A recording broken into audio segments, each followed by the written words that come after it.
오늘 우리에게 주는 하나님의 말씀 여러분 보도록 하겠습니다. 시편 126편 5절부터 6절까지 말씀인데요. 여러분 우리 두 절 말씀들이 다 같이 읽으면 좋겠습니다. 시편 126편 5절 6절 말씀 눈물을 흘리며 같이 읽겠습니다. 시작. 눈물을 흘리며 씨를 뿌리는 자는 기쁨으로 거두리로다. 울며 씨를 뿌리러 나가는 자는 반드시 기쁨으로 그 곡식단을 가지고 돌아오리로다. 아멘. 벌써 은혜의 단비를 맞고 흠뻑 젖은 것 같습니다. 행복합니다. 3년 만이네요. 다시 이렇게 단위에서 한 것이 참 은혜라고 믿습니다. 하나님께 감사하고 또 포도나무교회 성도님들께 감사합니다.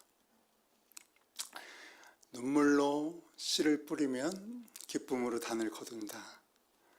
이것이 오늘 우리에게 주신 하나님의 말씀입니다. 태초에 하나님이 눈물로 씨를 뿌리셨습니다. 구약 전부가 하나님 흘리신 눈물이에요. 하나님은 눈물로 독생자 아들 예수 그리스도를 우리에게 보내주셨습니다. 2000년 전에 예수님도 눈물로 씨를 뿌리셨어요. 예수님 십자가 달리셔서 떨구신 그 눈물은 저와 여러분을 위해 뿌리신 예수님의 눈물입니다. 성령님도 지금 우리 가운데 계시며 우리를 위해 눈물로 씨를 뿌리고 계세요. 로마서 8장 26절로 30절 이와 같이 성령도 우리의 연약함을 도우시나니 우리는 마땅히 기도할 바를 알지 못하나 오직 성령이 말할 수 없는 탄식으로 우리를 위하여 친히 간구하시느니라. 이는 성령이 하나님의 뜻대로 성도를 위하여 간구하심이니라. 우리가 알거니와 하나님을 사랑하는 자 곧 그의 뜻대로 부르심을 입은 자들에게는 모든 것이 협력하여 선을 이루느니라. 미리 정하신 그들을 또한 부르시고 부르신 그들을 또한 의롭다 하시고 의롭다 하신 그들을 또한 영화롭게 하셨느니라.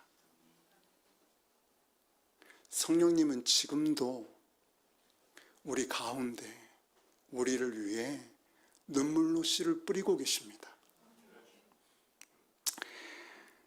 하나님은 말씀이시죠. 말씀대로 이루시는 분입니다.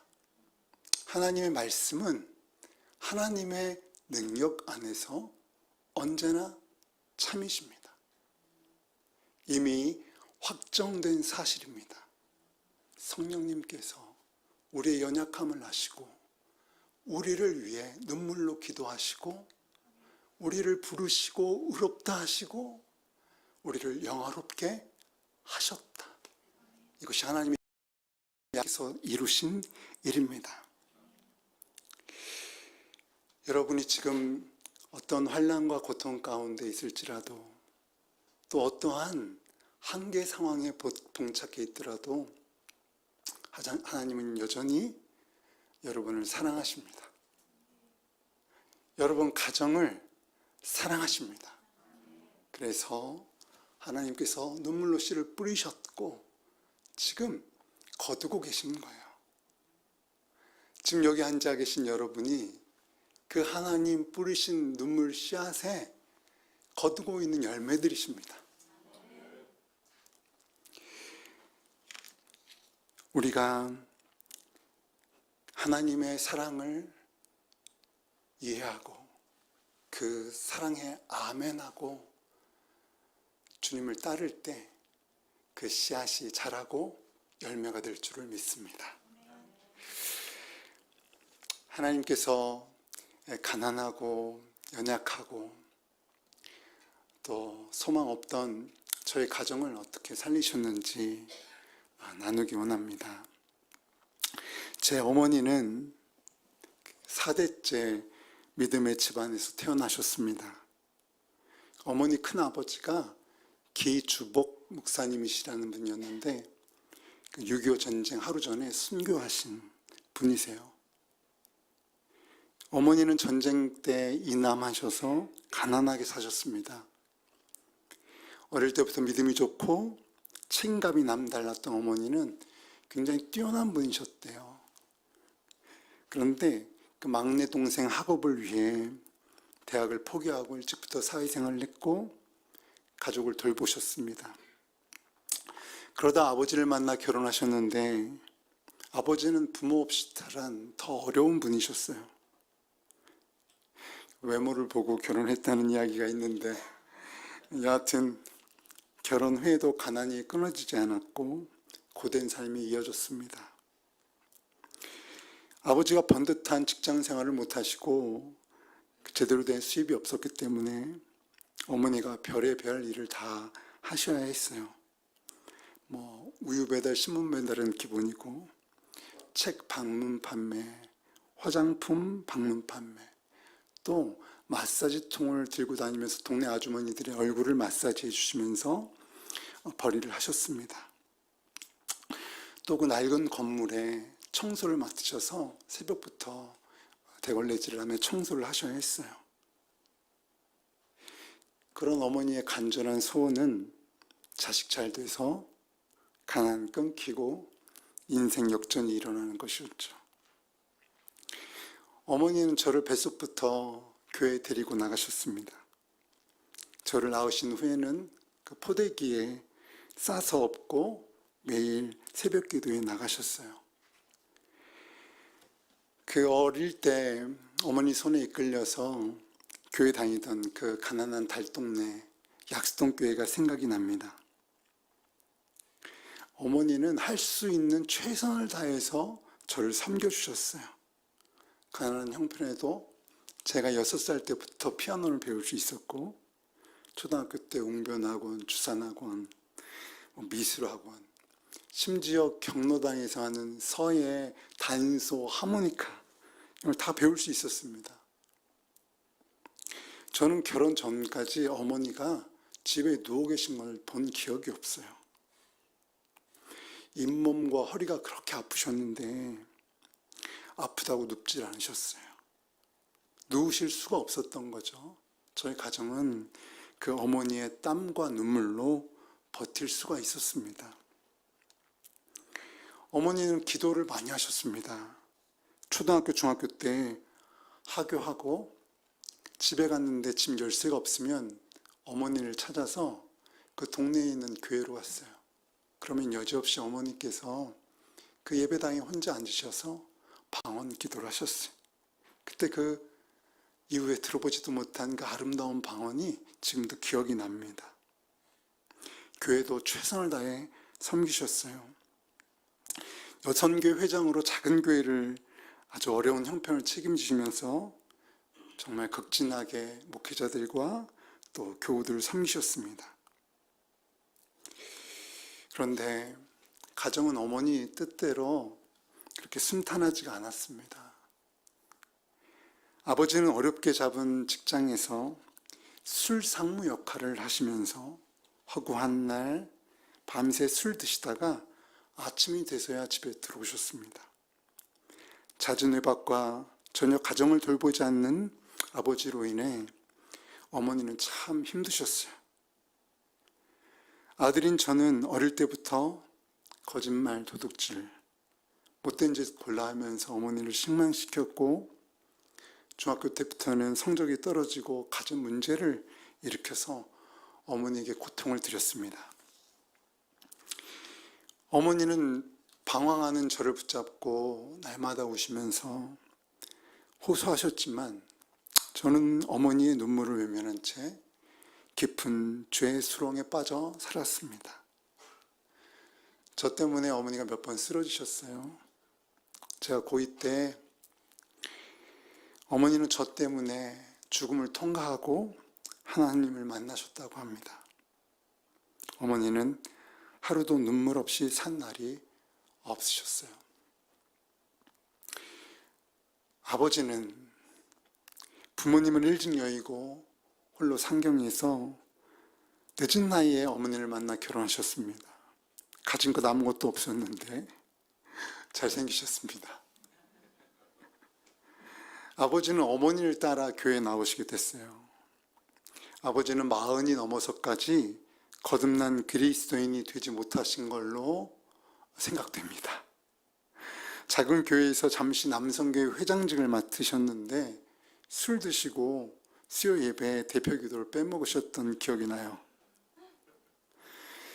저희 가정은 아버지의 부재를 참 많이 겪었습니다. 외식한 기억이 거의 없고 가족 여행 기억이 안 나고 거의 유일한 추억은 그 안방에서 그 좁은 방에서 주말의 명화, 전설의 고향 그거 본 기억밖에 없어요. 술 아니면 사회생활이 안 되시고 집에도 없던 아버지, 제가 중3 때 선한목자교회로 옮기신 후에 주님을 만나셨습니다. 그리고 교회에 헌신하기 시작하셨어요.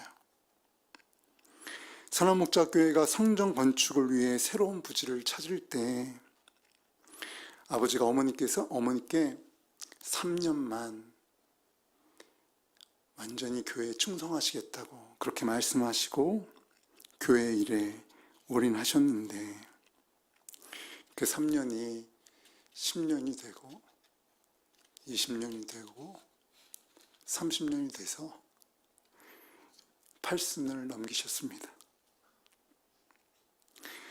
아버지에게는 휴일이라는 개념이 없으셨어요. 명절 때도 가족이 모여서 같이 식사를 하면 식사 마치자마자 곧바로 일어나서 교회로 가십니다. 교회에 아무도 없고 아무 일도 없는데 아버지는 교회를 집보다 더 집처럼 여기고 사셨어요. 집에 당장 먹을 쌀이 없고 보일러가 망가지고 무슨 일이 일어나도 교회 일이 먼저셨습니다.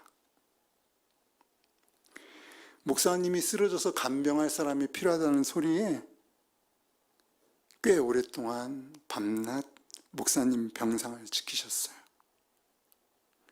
목회자들과 교회 성도들을 위해서 시간마다 달려가시는 아버지를 보면서 저는 화가 났습니다. 아버지와 많이 다퉜어요.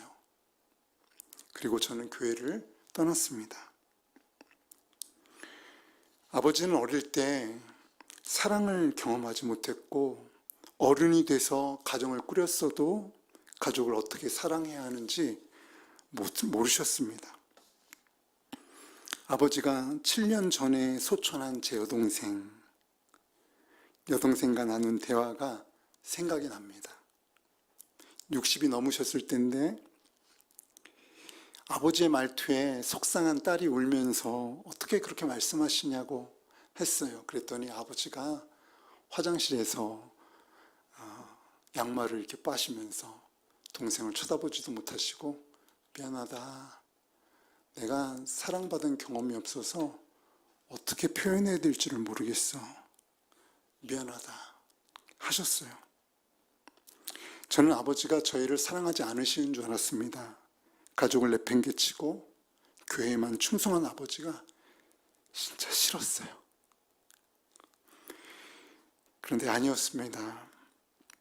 아버지는 사랑받은 경험이 없어서 가족 간에 나누는 사랑의 표현을 몰라서 그랬던 것이에요. 바보같이 속으로 눈물을 참고 그렇게 교회에 충성해야 가족이 복받는 줄 알고 그렇게 교회에 충성하며 사셨다는 거죠. 제 아내는 저랑 동갑내기입니다.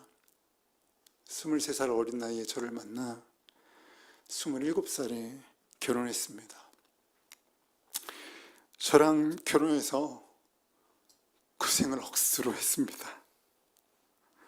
공무원 집안에 태어나서 가난을 모르며 자란 아내는 8년 반 동안 가난한 집 시집살이를 해야 했습니다. 밥 한 번 짓지 않고 살았던 아내는 시아버지, 시어머니, 시동생까지 먹을 거, 입을 거, 그렇게 모든 살림을 책임져야 했습니다. 믿음 있는 줄 알고 결혼한 남편, 저는 세상 나쁜 짓만 골라하고 매일 술에 취해 살았습니다. 아내는 외롭고 힘든 나날을 보내며 참 많이 울었습니다. 제 방황과 경기 불황에 가정 형편은 점점 어려워졌고 수개월씩 가스가 끊기고 여러 차례 빨간 딱지가 붙어 살림살이가 들려나가는 일을 겪어야 했어요. 가족들은 밖에 나가고 아내는 집에 혼자 남아서 빚쟁이들의 빚독촉에 시달려야 했습니다. 제가 아내 명의로 쓴 그 카드값, 그 문제로 저 대신 법정에 서기도 했죠. 아내가 저에게 정신을 차리라고 하소연했지만 저는 변하지 않았습니다. 아내가 돈 없어서 이혼 못했다고 지금도 가끔 얘기하는데 맞는 말인 것 같아요. 아이를 낳았는데도 아이 키울 힘이 없고 우울증과 자살 충동에 시달리는 죽지 못해 사는 삶을 살았습니다. 아내는 중고등부 열심히 교회 다니고 대학 가서도 한국기도학생회라고 하는 IBF 학원 복음화를 위해 눈물로 기도하며 충성했던 자매예요. 가족이 그토록 어려운 중에도 포기하지 않고 버틸 수 있었던 것은 주님의 위로와 인도하심이 있었기 때문입니다. 죽지 않으려고 교회 갔고 그때마다 희미하게라도 주님의 음성이 들렸기 때문에 살 수가 있었던 거죠. 아내는 아무 소망 없던 날 습관적으로 성경을 펼치고 읽다가 다윗이 아둘람 굴 속에서 지내던 말씀을 읽고 큰 위로를 받았습니다. 환난 당한 자, 빚진 자, 원통한 자 모여있는 그 자리에 아내도 함께 있다는 감동을 받고 그곳에서 함께 하시는 그 하나님의 위로하심을 경험했어요. 다시 주님 앞에 엎드려 기도할 수 있었습니다.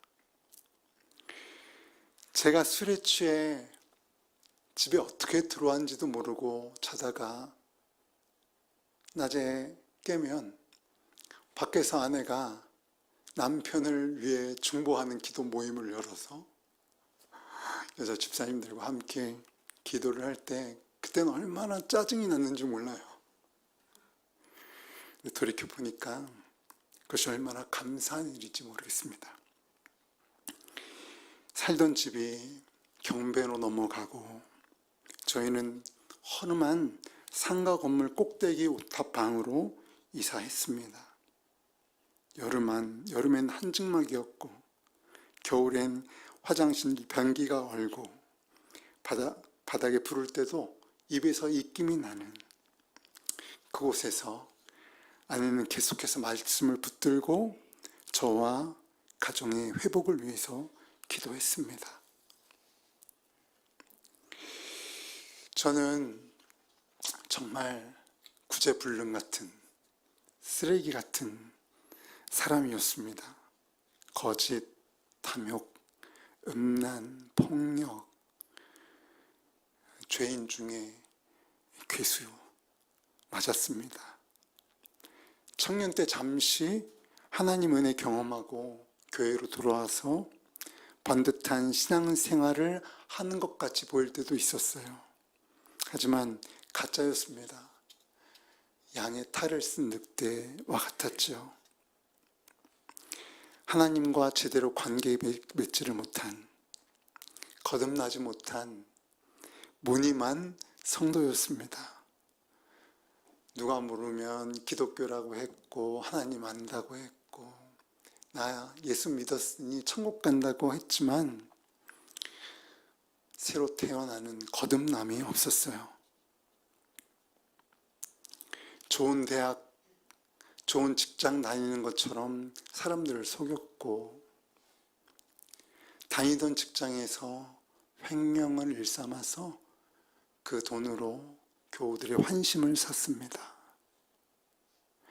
밤새 취하고 허랑방탕하게 놀다가 몇 시간 뒤에 버젓이 싱어 마이크를 들고 찬양을 불렀어요.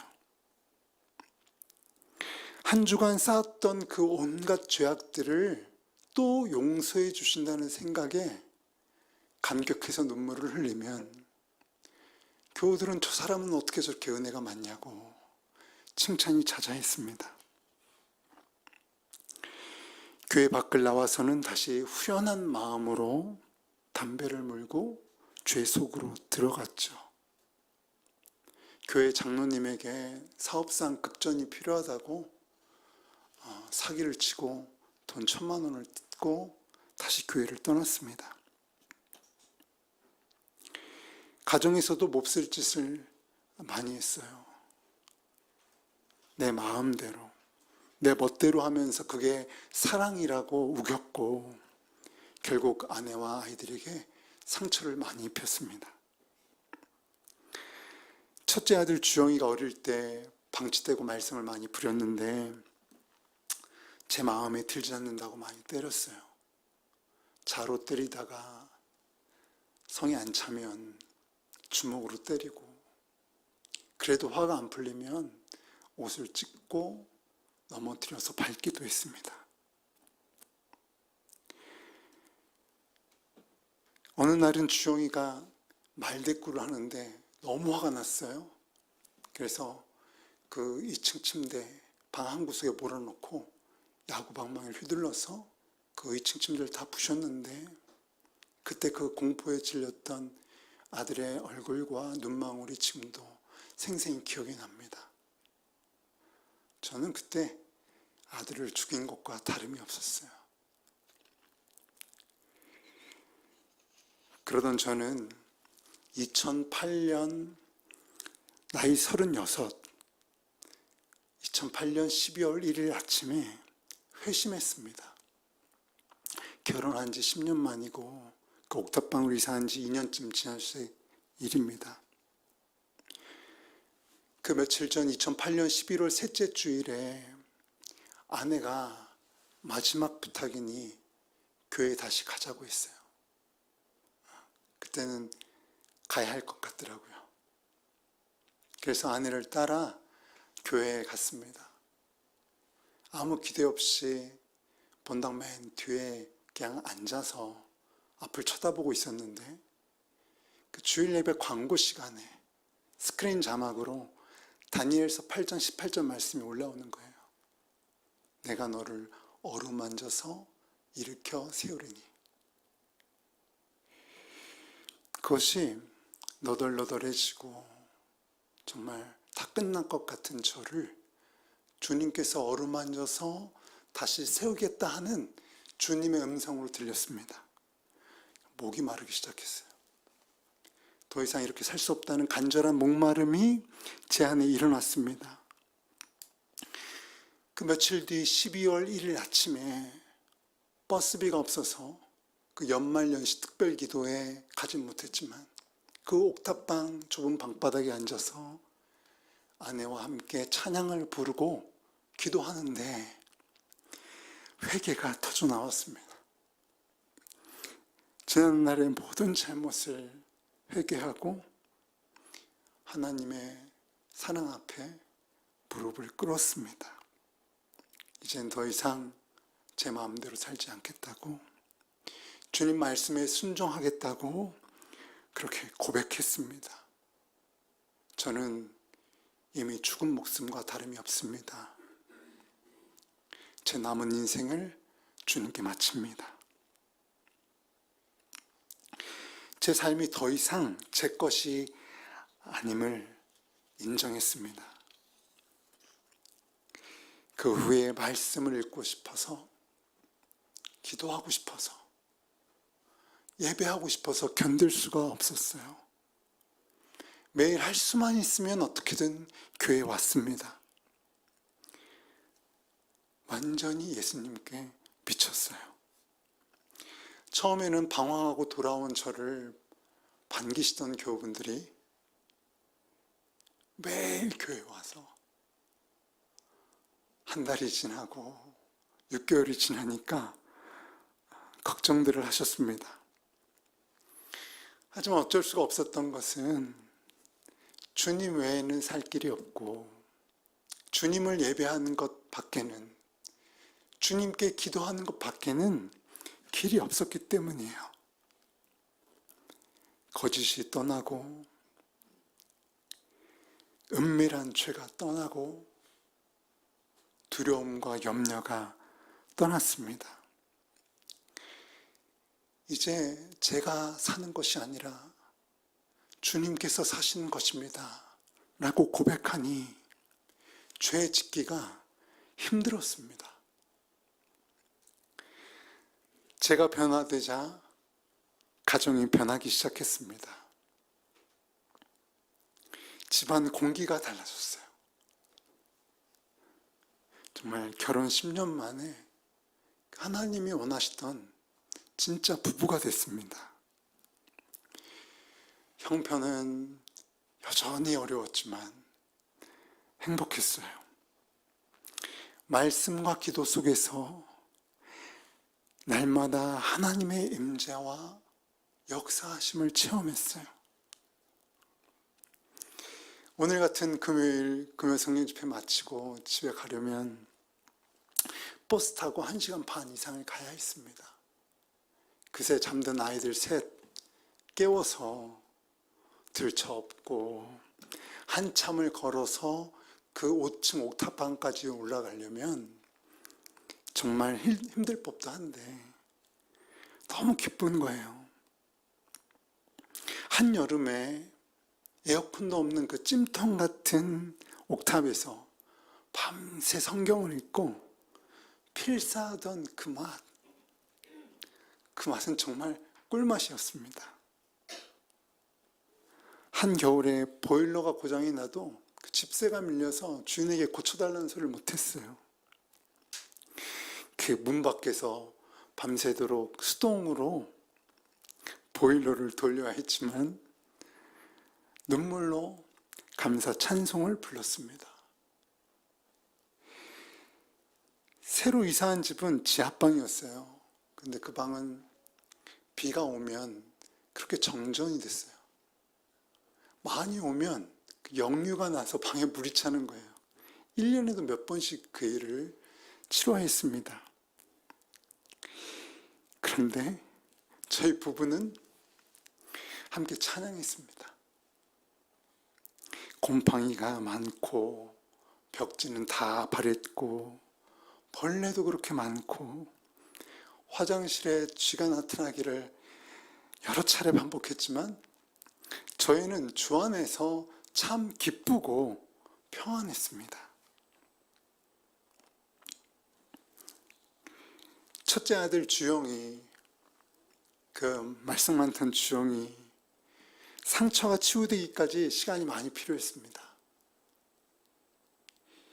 중학교 때 PC게임에 빠져서 그 동생들과 같이 쓴 그 방을 욕으로 가득 채웠어요.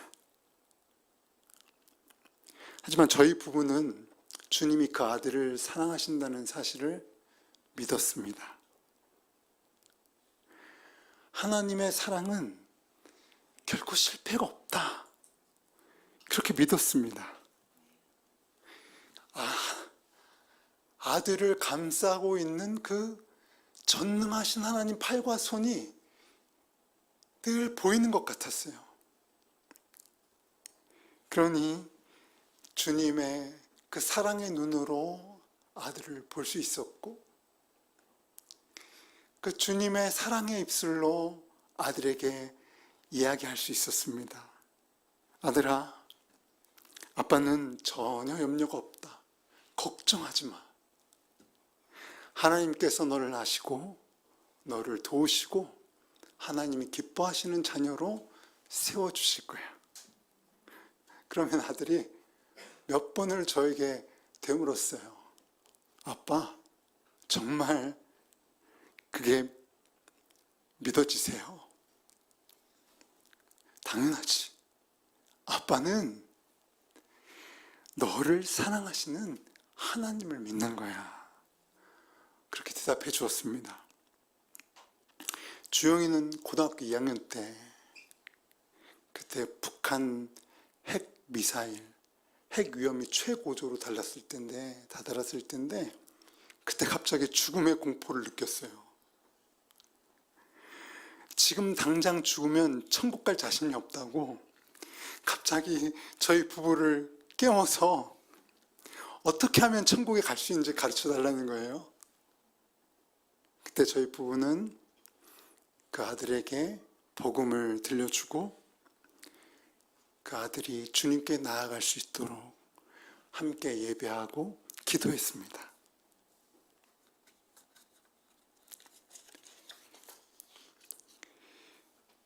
고등학교 중퇴하고 게임 페인으로 지내던 그 아들은 이후 고등부 제자훈련을 받고 또 자기가 아르바이트 하면서 베이스 기타를 배우더니 기적같이 그것도 좋은 대학에 합격을 했어요.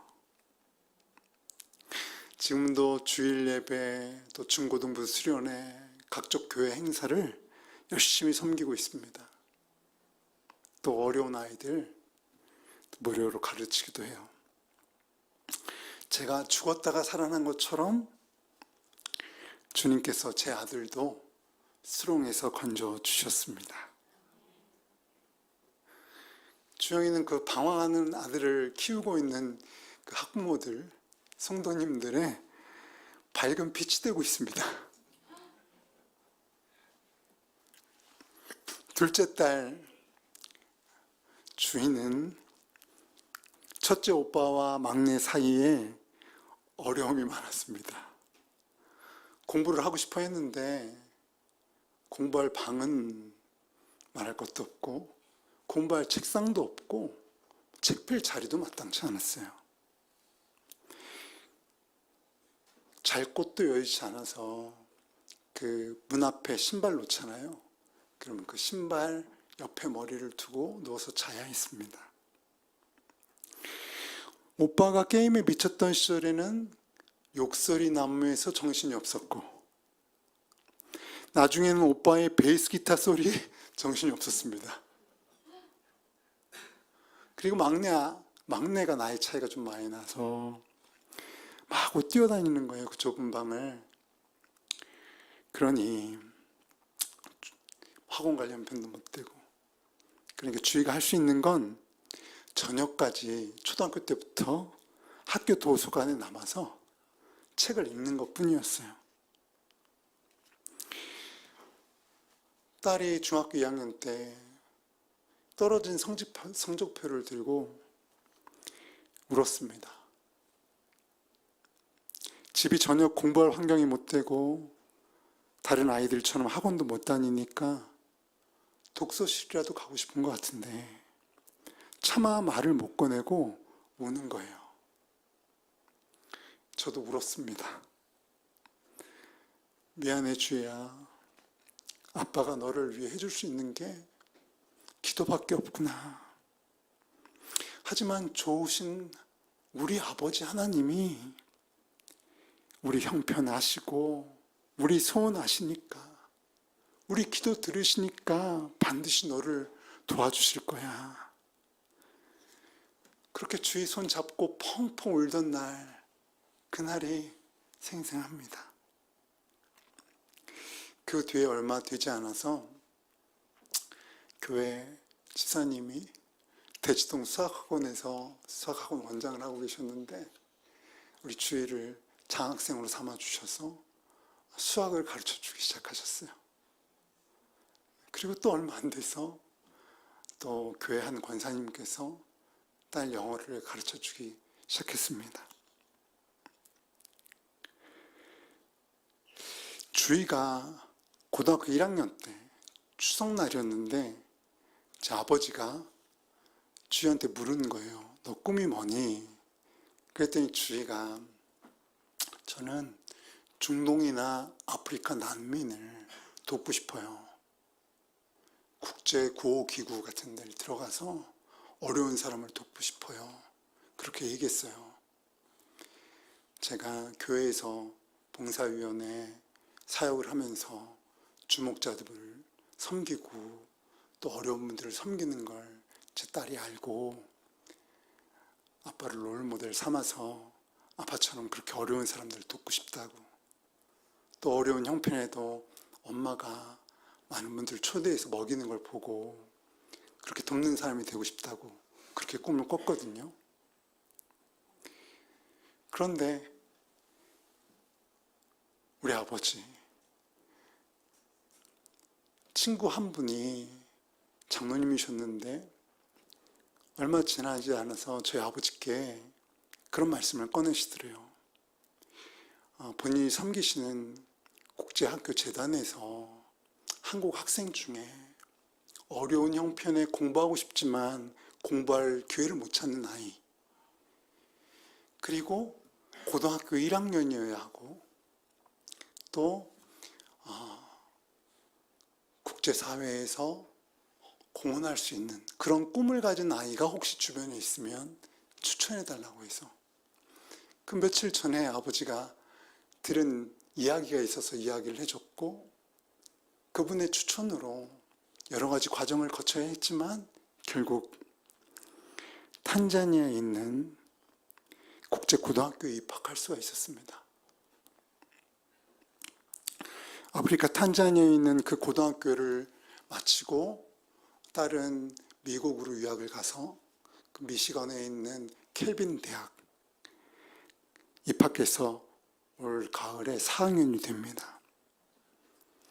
며칠 전에 방학해서 집에 왔는데 다음 주에는 태백에서 그 해외 선교사님들과 많은 중보 기도자들이 함께 모여서 남북한의 회복을 위해서 기도하는 특별 집회에 참여하기로 했고, 또 7월에는 탈북 학생들을 섬기는 통일 영어 캠프, 거기에 통역 봉사자로 섬길 예정입니다. 졸업 후에 그 꿈처럼 국제구호기구에 들어가서 북한에서 의료 사역을 할 수 있기를 지금 기도하고 있습니다. 막내 아들 주원이가 있는데 그 녀석은 한창 사춘기 중3이에요. 그런데 교회에서 그렇게 사네요. 저희 가족은 지금도 무보증금, 보증금이 없는 투룸 월세를 삽니다. 딸은 지금도 방과 방 사이 좁은 통로에서 자야 하고, 저희 집 통장 잔고는 늘 항상 제로입니다. 빚이 조금씩 늘어가요. 하지만 저희 가정은 늘 부유합니다. 먹고 사는 염려가 없어요. 어려운 이들 돕는 일에 힘을 다합니다. 저희 가정이 겪은 실패, 절망, 고통, 그 가운데서 만난 주님 이야기는 많은 사람들에게 위로가 되고 소망이 되고 있습니다.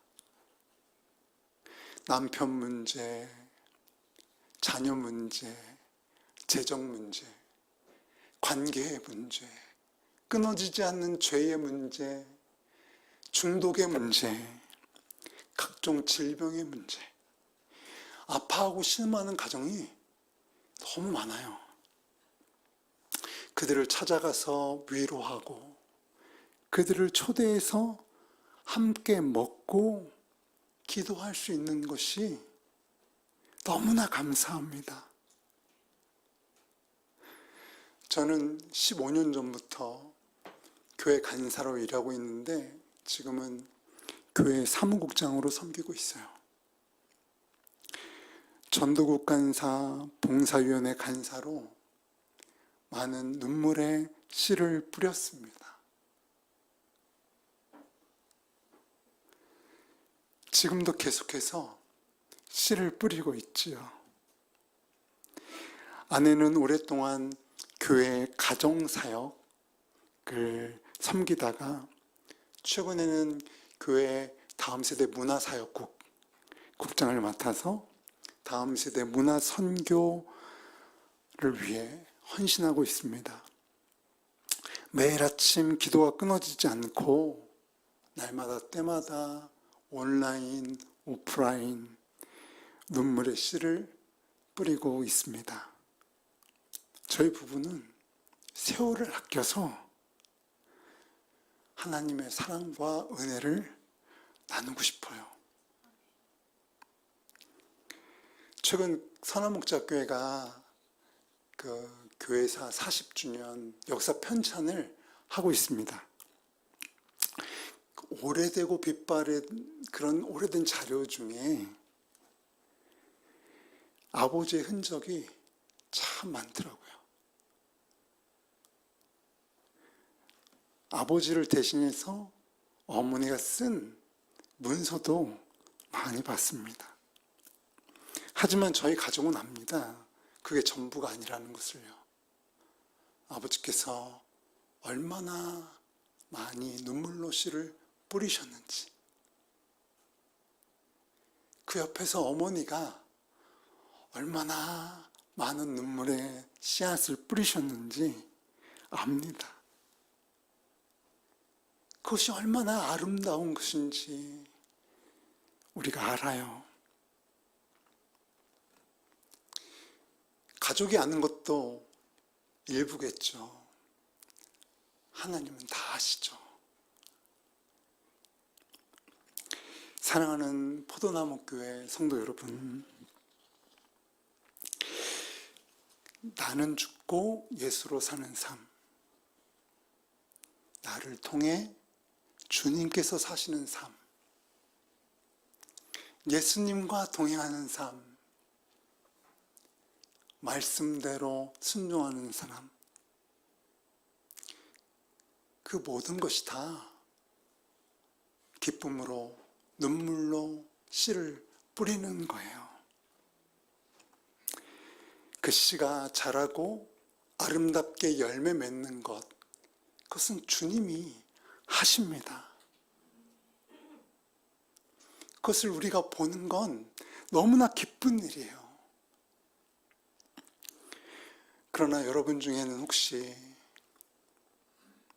저는 기쁘지 않아요. 아무도 저를 위해 울어준 이가 없어요. 우리 가족 중엔 믿는 사람이 저뿐이에요. 그렇게 말씀하시는 분이 있겠습니다. 여러분, 하나님은 실수가 없으세요. 하나님의 사랑에는 모자람이 없습니다. 하나님은 우리를 향한 디자인, 계획이 있으세요. 우리를 위해 울어준 이가 없다. 내가 처음으로 그 눈물의 씨를 뿌리고 있다. 그것이 얼마나 놀라운 하나님의 계획인지요. 그것이 여러분의 사명이고 축복인 것입니다.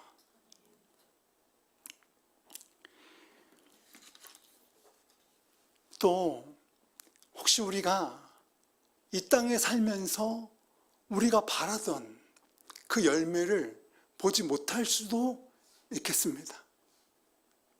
눈물로 씨를 뿌렸는데 그 꿈꾸던 기쁨의 단이 제 앞에 나타나지가 않는 거예요. 하지만 여러분, 그 날에는 알게 될 것입니다. 주님 앞에 서는 날, 잘하였다, 충성된 종아 하고 주님께서 우리를 안아주실 때 이것이 가장 완전하고 큰 기쁨에 닿는 것을요,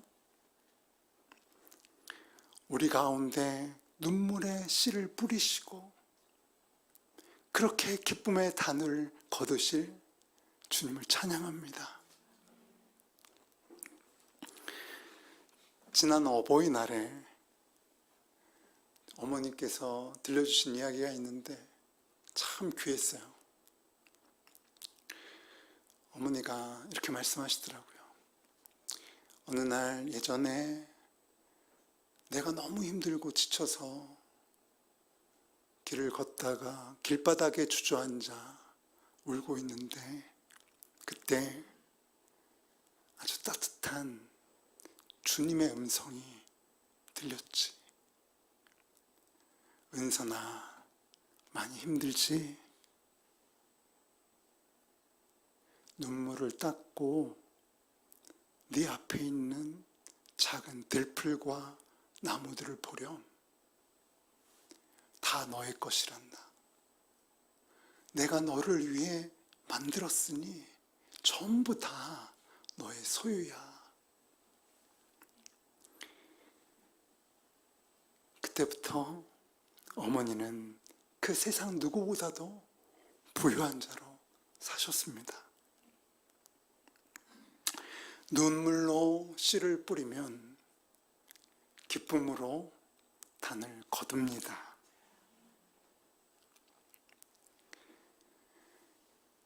포도나무 교회 오면서 주님께서 한 말씀 더 주셨어요. 마태복음 6장 말씀인데, 너희는 먼저 그의 나라와 그의 의를 구하라. 그리하면 이 모든 것을 너희에게 더하시리라. 아멘. 오늘 주신 하나님의 말씀이, 하나님의 약속이 저와 여러분들 가운데 더욱 아름답게, 더욱 온전히 열매 맺게 될 줄을 믿습니다. 기도하겠습니다. 하나님 아버지, 포도나무 교회를 사랑하시고 포도나무 교회 성도들을 사랑하시는 우리 아버지, 아버지 하나님의 사랑과 용서, 아버지 하나님의 열심과 능력을 찬양합니다. 하나님이 우리를 얼마나 사랑하시는지, 하나님이 우리를 위해 어떤 눈물의 씨를 뿌리셨는지, 그 사랑이 우리를 어떻게 인도하고 계신지, 그 하나님의 약속이 그리스도 안에서 우리 가운데 어떻게 성취되겠는지 주님 주신 말씀을 전했습니다. 하나님의 약속은 언제든지 얼마든지 그리스도 예수 안에서 예가 되오니 우리가 다 함께 아멘 하여 하나님께 영광을 돌립니다. 포도나무 교회와 성도들을 축복합니다. 예수님의 이름으로 기도합니다. 아멘.